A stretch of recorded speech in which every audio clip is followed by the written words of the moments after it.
Okay, let's start off quickly reviewing what we learned last week about Newton's second law. Okay, the first thing we need to remember about Newton's second law is that Newton's second law deals with situations where there is an unbalanced or net force. Okay, any situation where there is an unbalanced or net force, okay, there will be an acceleration. So we can calculate net force by multiplying the mass of the object or system, okay, by the acceleration of the object or system. That will get us the net force. Was there a second way to calculate net force? Right, the vector sum of all forces.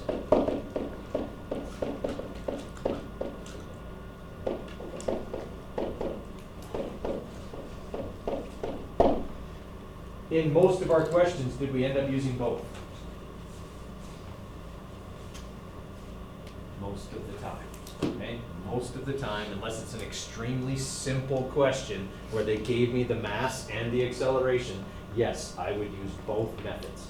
Right? I'm either looking for a missing force, or I'm given all the forces and asked to calculate the acceleration, or something along those lines. Okay? But most of the time, I will use both of these methods in a problem-solving situation.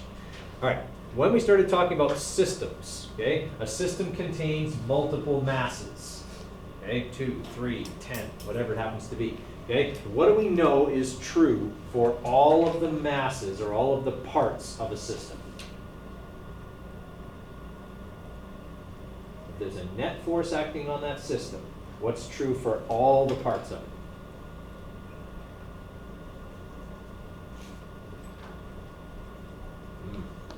That's not good. Okay, here's my pulley. I've got these two masses. Okay, this one's 5 kilograms, this one's 8 kilograms. If I let that system go, okay, the 8 kilogram mass falls, the 5 kilogram mass rises, but they both do it at the same rate of acceleration. All parts of a system have to have the same rate of acceleration because they are being acted on by the same net force. Okay, everybody with me on that? All right. So that's what we learned last week. Okay, now this week we're going to deal with what we call a static condition example, okay, or a static condition problem. Static means unchanging, right? So in this situation, what is the sign not doing?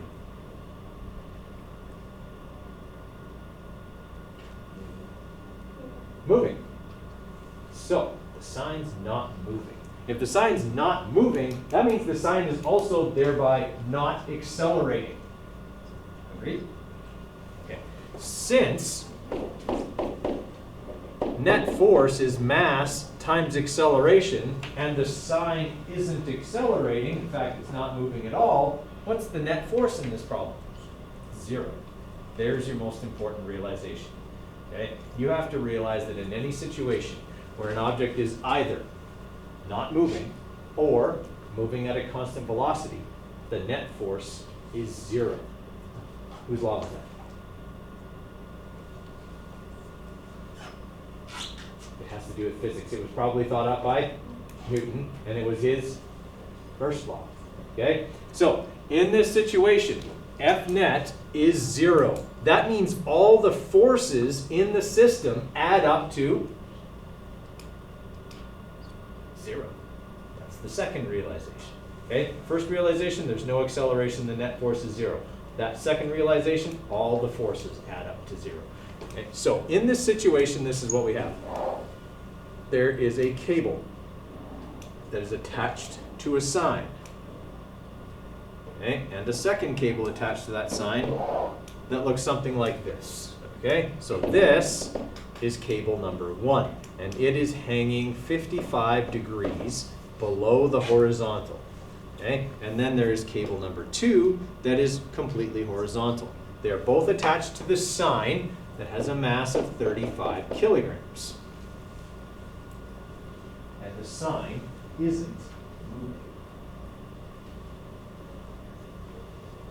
Okay, what forces can I identify that are acting on this sign right now? Gravity. Okay, gravity is acting on this sign, for sure.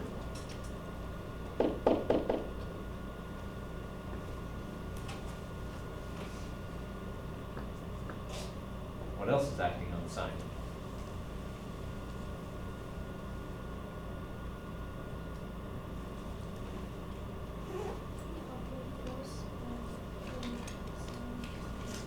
Okay, so a force from this cable? Yeah, okay. So this cable, because it's angled, is actually pulling this direction. Okay, so it's pulling at an angle, okay? And so that means slightly upwards and slightly to the left. So this would be the horizontal component of the cable, and this would be the vertical component of the cable. Everybody okay with that? Yeah? Okay. What's cable 2 doing?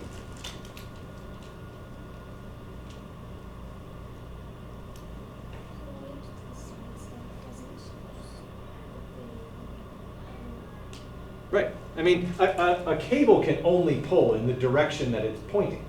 Okay? So this cable is pointing this way, right? About 55 degrees above the horizontal, okay, in that direction. It's pulling that way. Because that is an angled force, that force has both a vertical component and a horizontal component. Okay? Cable number 2 is horizontal, which means it can only pull horizontally to the right. Okay? Now, can I calculate any of these forces right now? Which one? Gravity. Yeah, gravity would be the easiest force to calculate right now because it's just m times g. Okay, so let's get that one calculated. So 35 times 9.81 is 343.35.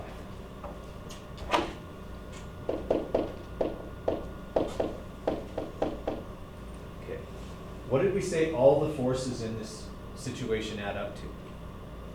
0. 0. Okay. So that means that this angled cable, which is pulling up as well as to the left, okay, is counterbalancing the two other forces that are in this question. It's offsetting gravity, and it's offsetting the tension in cable number 2. Everybody all right with that idea? Okay? If these forces weren't all balanced, then the sign would be accelerating in one direction or another, and it's not. Okay? It's staying still. That means all the forces add up to 0. Now, they want me to calculate the tension in this first, oh, sorry, in cable number 2. They want me to calculate the tension in cable number 2. Right? So in order to do that, I have to realize that the tension in cable number 2 is equal to what other force that I've drawn on here?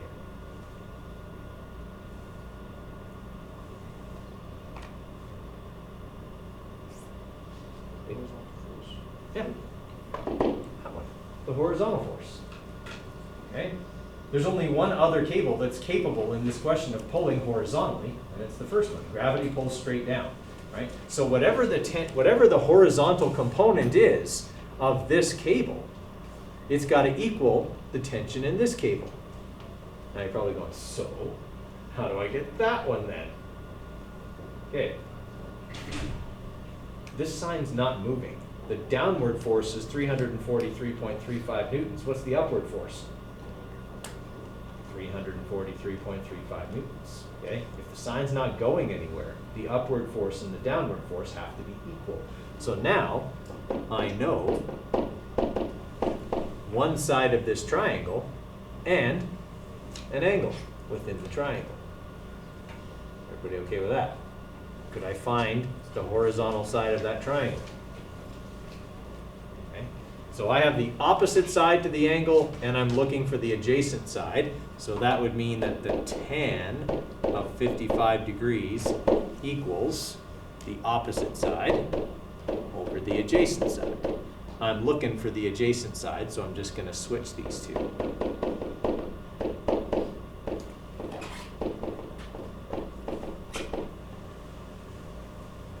Okay, everybody all right with that? All I've done is manipulate the formula for tan. Okay, tan is opposite over adjacent, so I just manipulate it to get the adjacent side. Okay, so then I'm going to have my 343.35, and I'm going to divide that by the tan of 55. Okay, so the horizontal force to the left in the first cable is 240 newtons. That means the tension in cable 2 that's pulling to the right is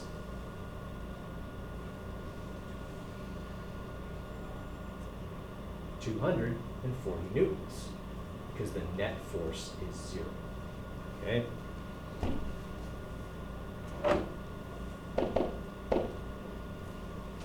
Precipitate here, just 2.4 times 10 to the 2 newtons. Okay. Was there a whole lot of math in that one? I calculated the force of gravity, and I did a trig calculation. I did 2 calculations in that question. Okay?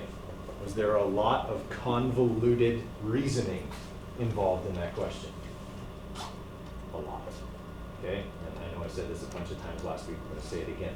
That's the hard part, okay, of Newton's second law, is seeing all of this stuff. Realizing, okay, the sign's not moving. What does that mean? That means that all the forces that are pulling on it cancel each other out. Okay? They all add up to 0. That gives me another kind of a given, okay, another piece of information that I can use, okay, to figure out maybe one of the missing forces, which is exactly what we did here. Okay? We knew that the vertical forces canceled each other because the sign wasn't accelerating vertically. We knew the horizontal forces canceled each other because it wasn't moving horizontally, and we could use that to our advantage in order to calculate something about the sign. Okay? Everybody all right with that idea? Okay? So that's what we call a static problem. Static because it's not changing. Okay? There's no acceleration going on, it's not moving. Okay? All right. I want you guys to try that one. It's a system question like what we did last week. Okay? The friction on the table, okay, so that would be between the 4 kilogram mass and the table, is 32 newtons. And I want you to calculate the acceleration of the 5 kilogram mass. Let's see how much we remember from last week.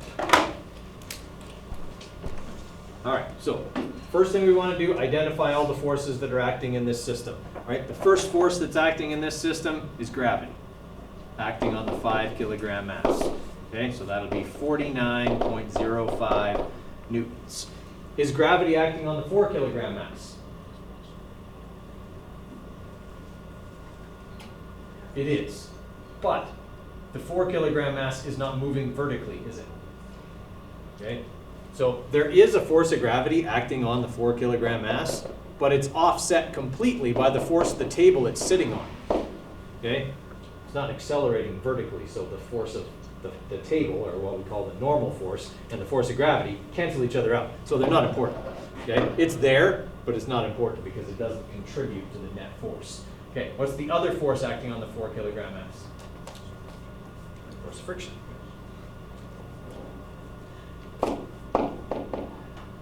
All right, those are the only forces that matter.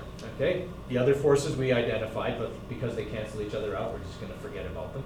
Okay, they don't matter for this question. All right, what do I do next? I know all the forces in this system. I know all the masses in the system. What do I do?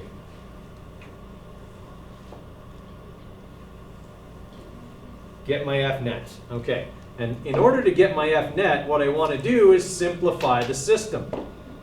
The system has a mass of 9 kilograms. That 9 kilograms is being pulled this way by 49.05 newtons, and this way by 32 newtons. All right, so I've got those two numbers. Okay, so my net force is going to be 17 newtons. All right, so F net will be 49.05 plus negative 32. Okay, so that's leaving me 17.05 newtons, if my head math is right. My head math okay? Yeah. Okay. All right, 17.05 newtons. Now that I know that, now I can calculate the acceleration of the system, okay, by going F net equals m times a. Question wants me to calculate the acceleration of the 5 kilogram mass. Do I use 5 kilograms or 9 kilograms? when I do this calculation? 9. Okay, the 5 kilogram mass and the 4 kilogram mass are both being accelerated by this force of 17.05 newtons. Their accelerations will be the same, so I calculate it by the system. Right, so acceleration will be 17.05 newtons divided by 9 kilograms.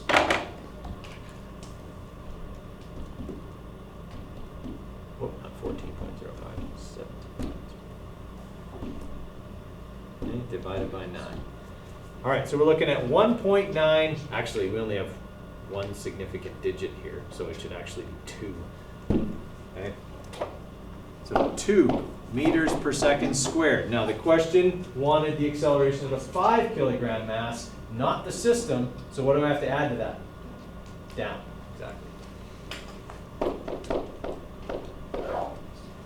Okay, again, there's a lot of reasoning in there, okay? A lot of stuff I had to go through, talk my way through, okay, in order to get to the relatively simple math that was involved in that question, right? Now, you don't need to answer this out loud, you can answer it in your head. But as I'm talking through that problem, do I look crazy? Answer in your head, okay? It's not that bad, okay? All I'm doing is talking my way through the problem. I'm kind of talking to myself. Okay, that's okay, that's not crazy. It's only crazy if you start talking back. Okay, like that guy in the subway that argues with himself. Okay, that's crazy. Okay, sad, but it's also crazy. Okay, I'm not arguing with myself, just talking my way through a problem. It's okay to talk your way through a problem, right? That's what you got to do to get the reasoning, then do it. Okay, questions on that one? Okay.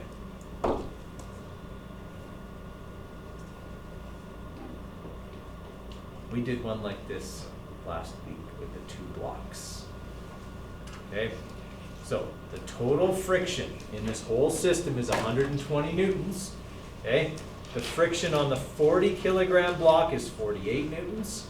I want the acceleration of the 40 kilogram block and the tension in cable B or rope B.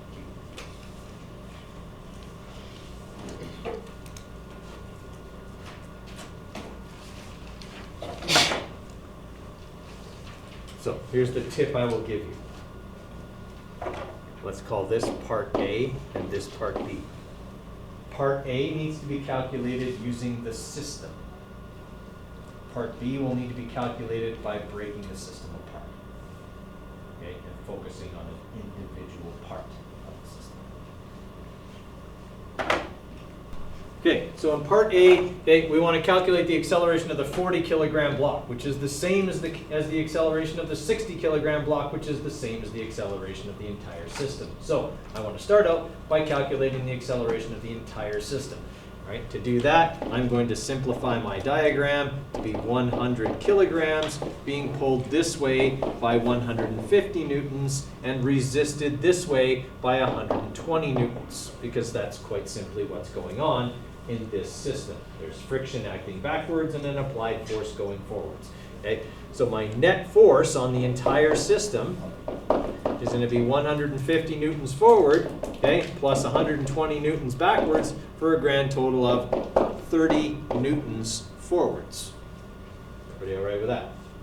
Okay, now that means that my acceleration of the entire system, net, okay, is going to be positive 30 newtons divided by 100 kilograms, which gives me a total acceleration of 0.30 meters per second squared in a forwards direction.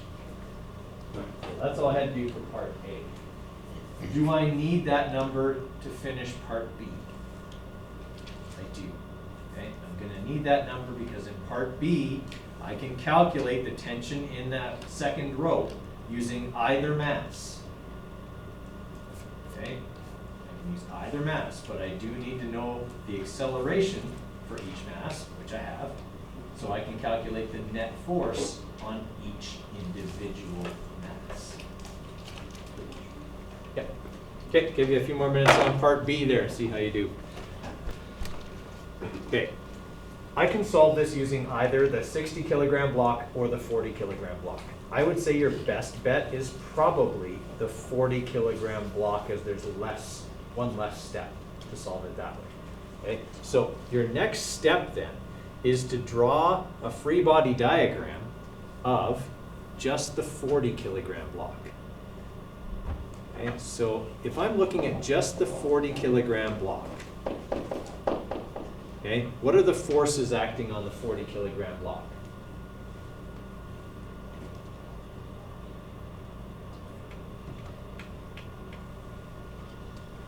What's pulling on it?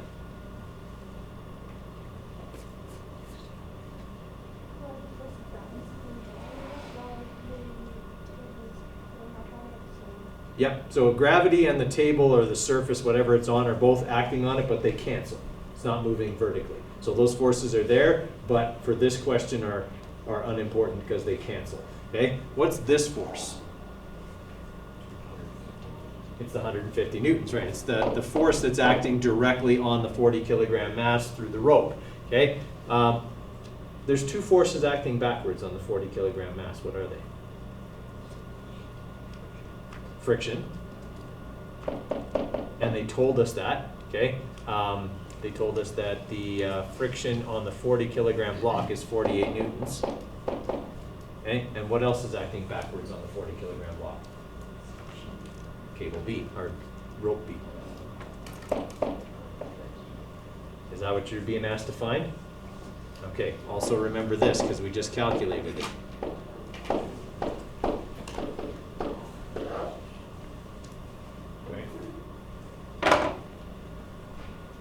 Okay, I know the mass and the acceleration. What can I calculate with those two numbers?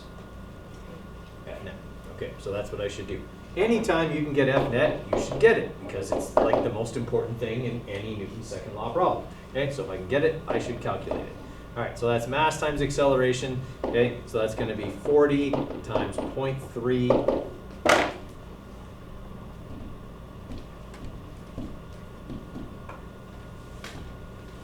So 12.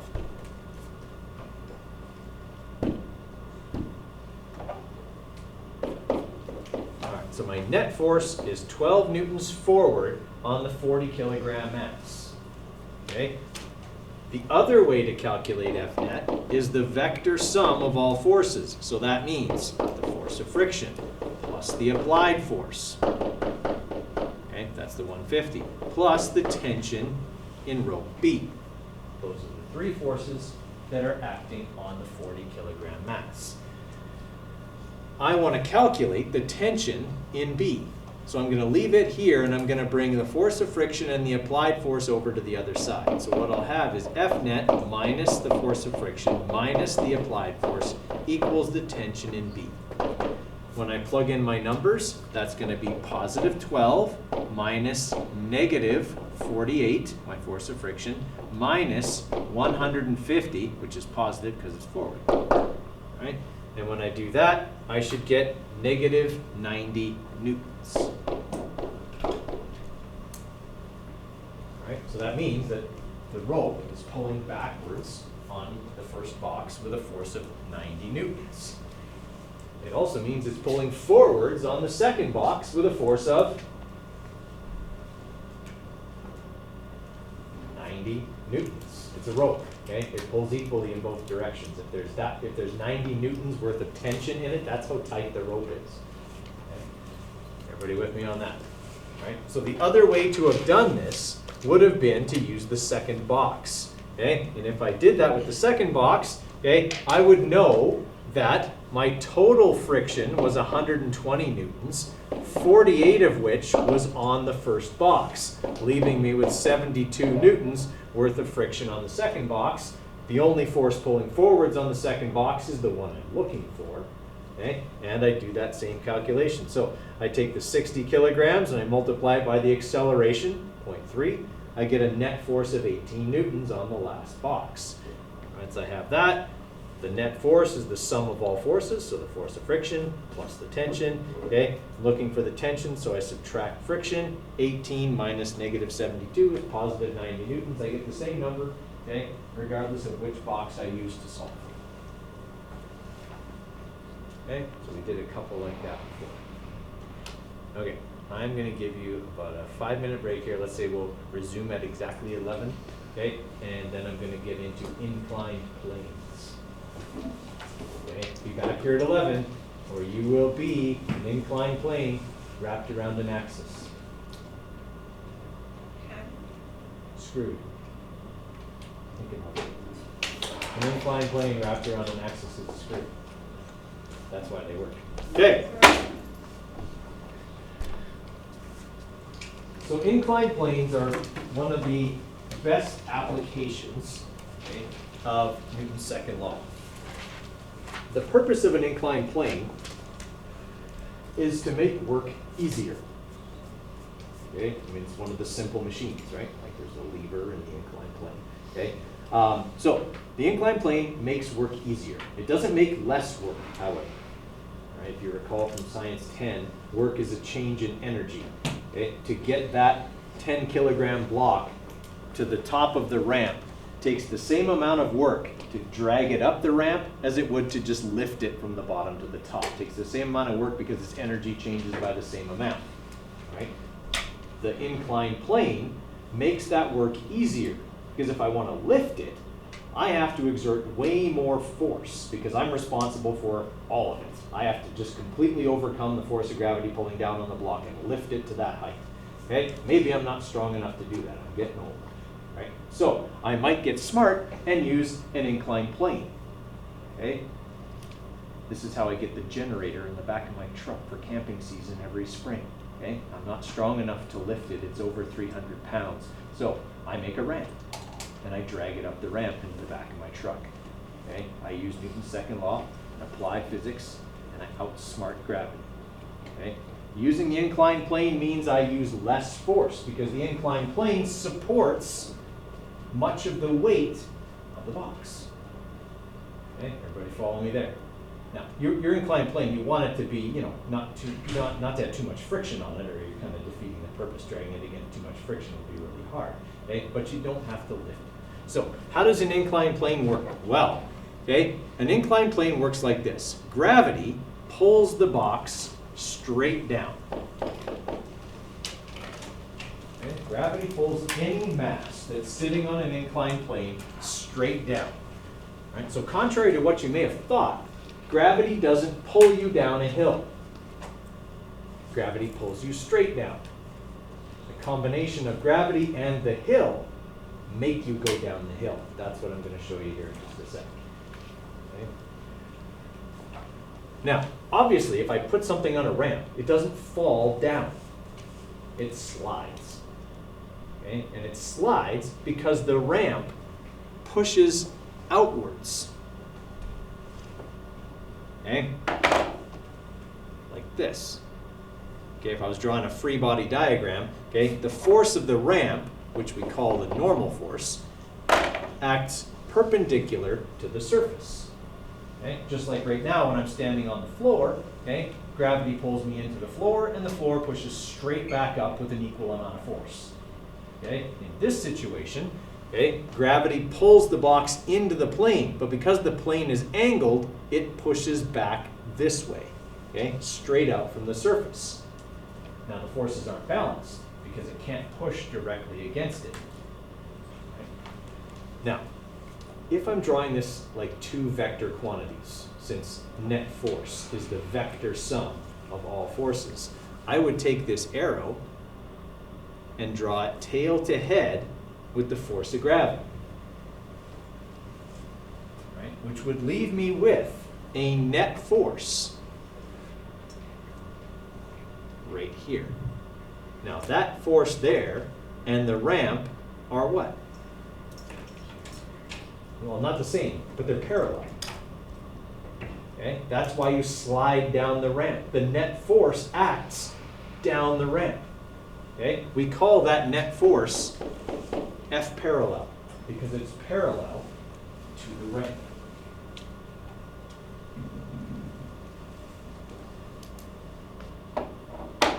Now, here's the strange thing. Well, maybe not so strange. If this ramp is angled at 30 degrees, what's that angle?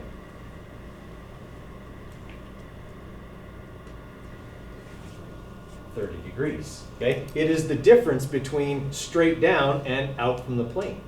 Okay? So this angle here would be 30 degrees. If I know that angle, can I calculate F parallel?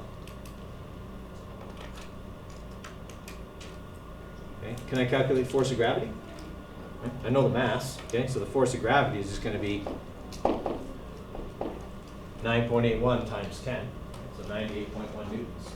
Right? Now, I can calculate F parallel, because I know the force of gravity is the hypotenuse, and I know this angle in here, and I'm looking for the opposite side. Right? So F parallel is always the sine of theta, in this case 30 degrees, okay, times the force of gravity. Right? So sine of 30 times 98.1 is going to give me 49.05 newtons.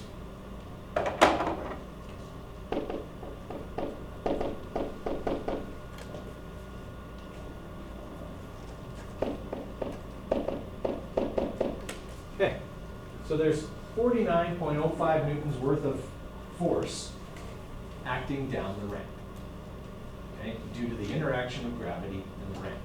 This ramp were frictionless, that box would right now be doing what? Sliding down the ramp. Not just sliding, but accelerating down the ramp, because there would be a net force of 49.05 newtons on it. Since there's no such thing as a perfectly frictionless surface, okay, there's almost always some friction there. And which way does friction act? In this case, up the ramp, yes. Okay. What if I was dragging this thing up the ramp? Which way would friction act then? Down. Okay. Friction is always resisting you. Okay. If I'm pulling forward, friction is acting backward. Okay. If I'm pulling backward, friction is acting forward. Right. It's always going to be opposite the direction the object is moving. Okay. So in a situation like this, if there was friction present, it would act up the ramp because the box is sliding down. Okay. So this little triangle here, okay, is true for all inclined planes. Okay? Not necessarily the numbers in it, but what each side of it represents. Okay? So the hypotenuse is always going to be the force of gravity. The adjacent side is always going to be the normal force. We haven't even talked about that yet, but we will. Okay? And the opposite side is always going to be the net force between them, what we call F parallel. That is the parallel component of gravity acting down the plane. Okay? So that little triangle holds true for any inclined plane. Okay? Whatever the angle of the ramp is the angle that's inside the triangle. Okay? Very rarely will you ever need that force. Okay? Only situation you'll need that in is if I tell you the coefficient of friction, and that is how sticky the two surfaces are, and you have to calculate friction using that. We haven't got there yet, so don't worry about it. It's not going to come up for a while. Okay? Most of the time, you're not going to need this force.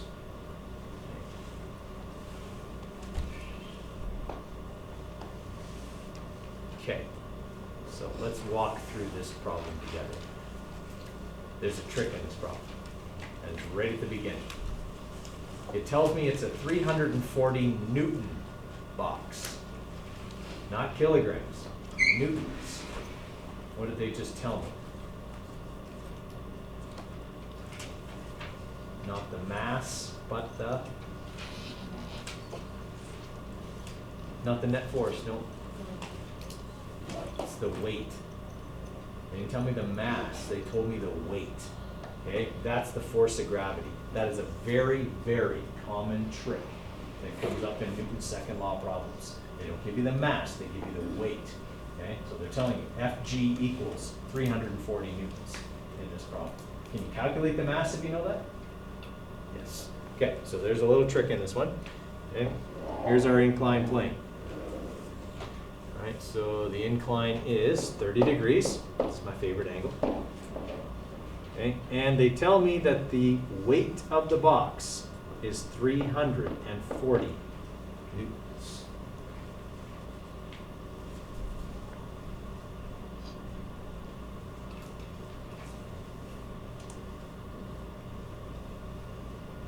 Okay, here's the other information they tell me. It's being pushed up this incline at a constant velocity of 1.5 meters per second. What did they just tell me there? They told me the acceleration is? It's moving up the ramp at a constant velocity. The acceleration is 0. Anytime you see constant velocity, F net is 0, A is 0. Okay, it's not accelerating, it's just moving up the ramp at a constant velocity. Okay, so that means right off the bat, I know that F net equals 0 newtons. There's a force upwards of 200 newtons. Okay, there's this force of gravity here.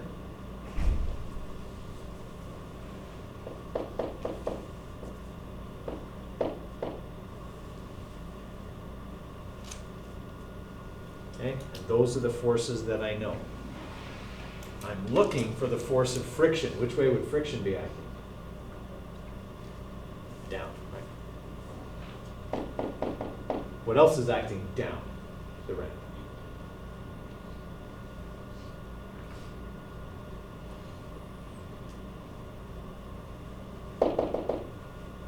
F parallel is acting down the ramp. Anytime you have an inclined plane, F parallel is a force that acts down the ramp. It can act no other direction. Okay, that's it, just down the ramp. Okay, I got a free body diagram now. F parallel down the ramp, friction down the ramp, force applied of 200 newtons up the ramp. Constant velocity, acceleration is 0, F net is 0. Okay. So, can I find F parallel?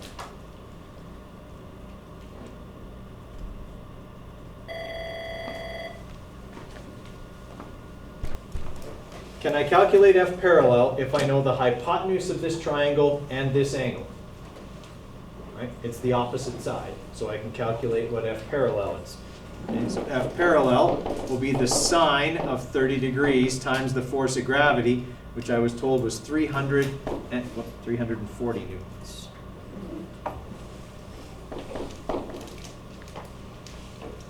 Okay, so that means that F parallel is 170 newtons, if my mental math is right.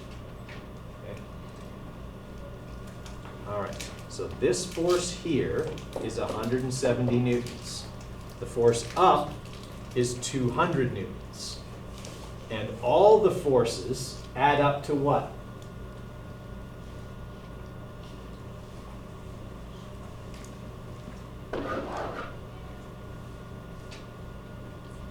Zero. Okay?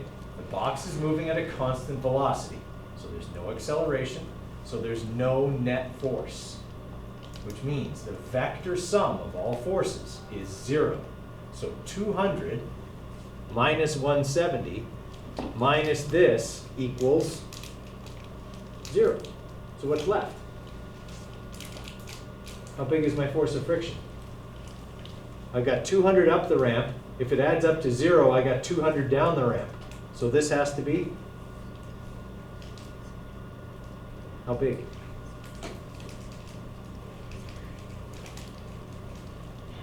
Okay. Let's walk through this again. They told me the object's not accelerating. If the object is not accelerating, then my net force is 0. Okay? So that means then, okay, that my applied force, that's this one, plus my force of friction, plus F parallel, equals 0. That means the force up the ramp and the force down the ramp are equal. So if I got 200 up the ramp, I got a 200 down the ramp. I already have 170 down the ramp. What's my missing force? 30. Okay, my force of friction is 30 newtons. I didn't even need the mass for this question.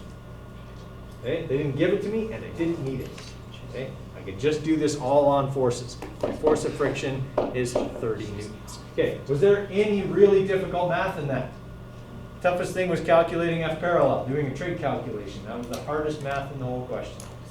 Okay, so anytime you have an F net is 0 kind of question, okay, remember, that's an important given.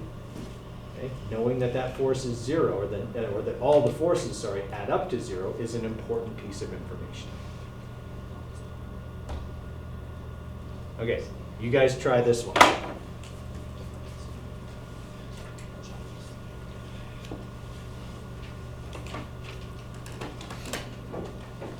Okay, so we got a child sliding down a 25-degree hill on a sled.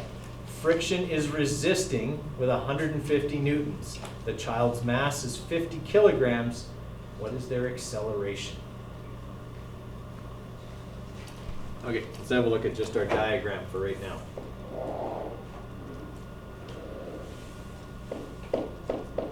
Okay, so the hill's 25 degrees. Okay, we have the child on it with a mass of 50 kilograms. Okay,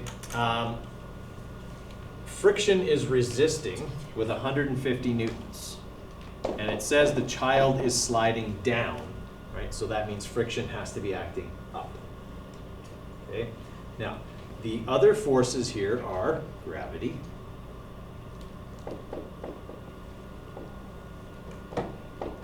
normal force, which we won't need, F parallel, which we will need. Okay, that means F parallel is here. Okay, so that's the situation we have. We're looking for the acceleration, and I would suggest that this formula will probably become important near the end of your solution.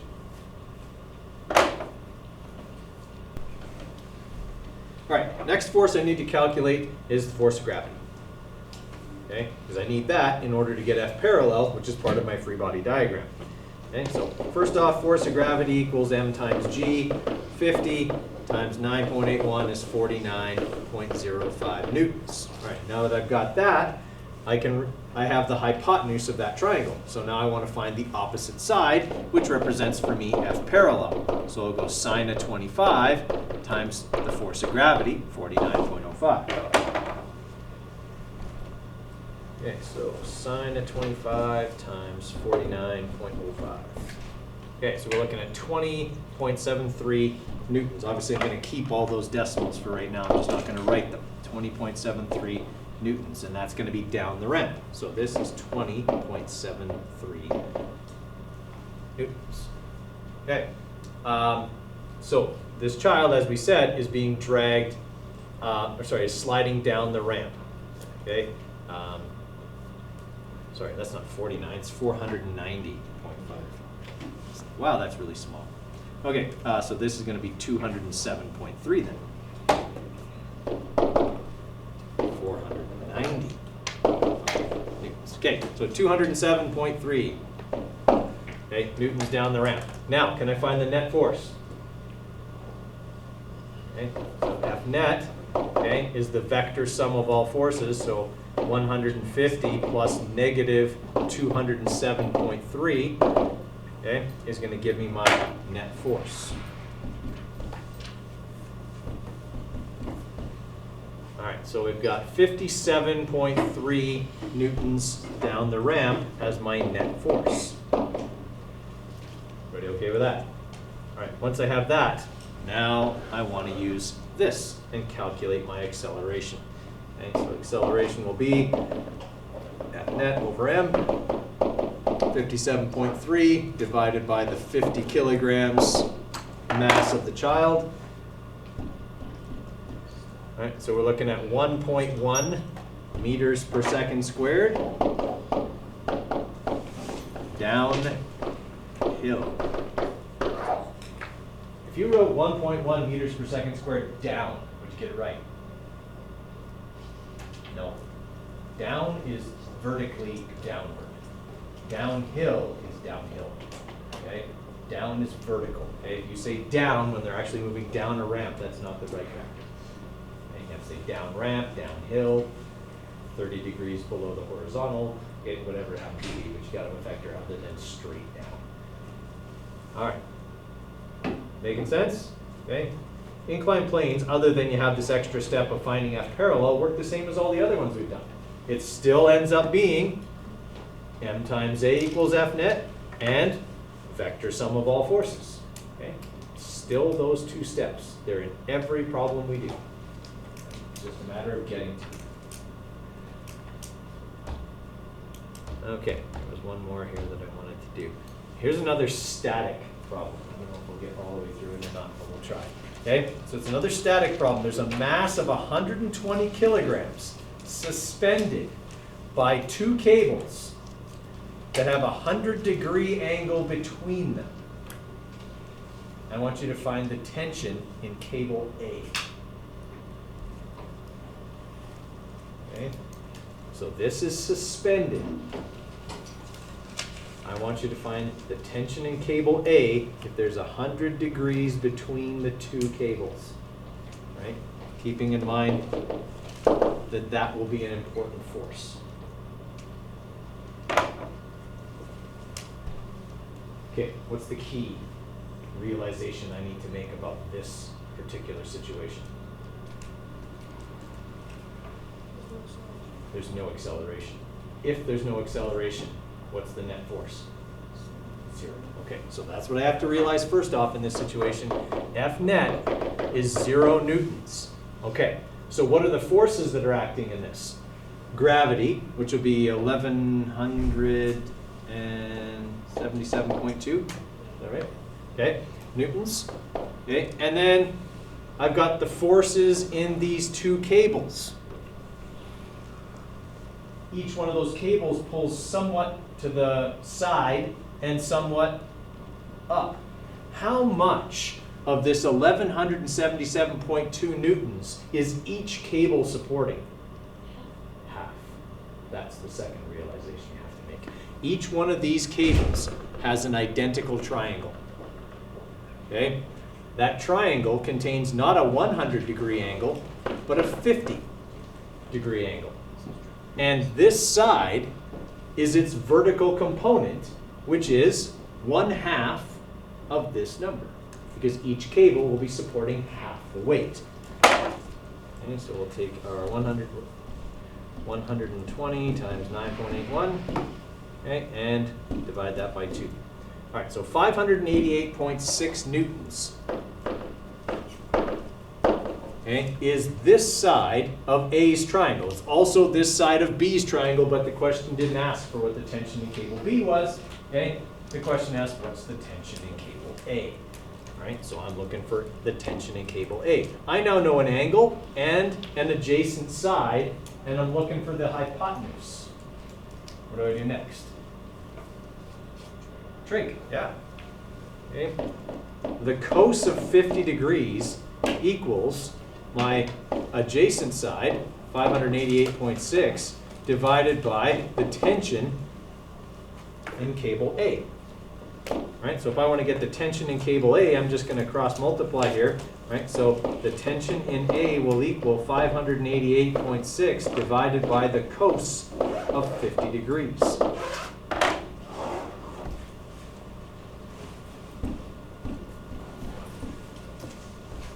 Okay, so the tension in that cable is 9.2 times 10 to the 2 newtons. Right? And because it's tension, I actually don't need to put a vector on it because it pulls in both directions. Okay, I could say 50 degrees from the vertical if I wanted to, but technically tension is both ways. Okay, so I wouldn't need to necessarily say anything. All right, everyone follow on that one. Again, did we have to do a lot of calculating? Other than the trig, there wasn't a whole lot of math to this. It was all realization, okay? All stuff that we have to see. All right, tomorrow's Thursday. We will have a quiz. They won't be as tough as this, but there'll be a couple of Newton's second law problems for sure. Okay, so be on the lookout for that tonight. I will post it after school today.